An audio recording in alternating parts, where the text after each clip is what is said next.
మహాభారతాన్ని ఇతిహాసము అని చెప్పిన వ్యాస భగవానుడు ఈ పురాణాల్ని ఇతిహాసము అని చెప్పలేదు. పురాణాలన్నీ కూడా కట్టుకథలే అని చెప్పేసి లలిత్గాడు బల్లగుద్ది మరి గంటాపదంగా చెప్తాం. అయితే ఈడి మాటని లలిత్గాడి మాటని శాస్త్రాలు కూడా ఒప్పుకోవట్లా, వ్యాసుడు కూడా ఒప్పుకోవట్ల. ఈడు వ్యాసుడి మీద నెట్టేశాడు కానీ గవక్కన వ్యాసుడు కూడా ఒప్పుకోవట్ల.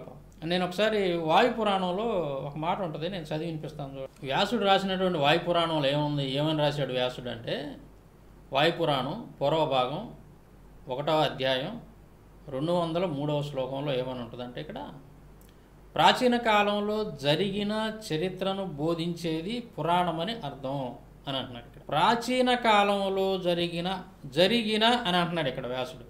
మరి లలిత్గాడేమో జరగలేదు, అవన్నీ కూడా కట్టుకథలు అని చెప్పేసి లలిత్గాడు అంట. పురాణాలన్నీ కూడా కట్టుకథలే అని చెప్పి వ్యాసుడు ఎక్కడ చెప్పలా.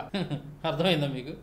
ఈ 18 పురాణాలు కట్టుకథలరా బాబు నేను రాసినాయి అని చెప్పి వ్యాసుడు పాపం ఎక్కడా చెప్పాల. కానీ ఈడు లలిత్గాడు వ్యాసుడి మీదకి నెట్టేసాడు పాపం.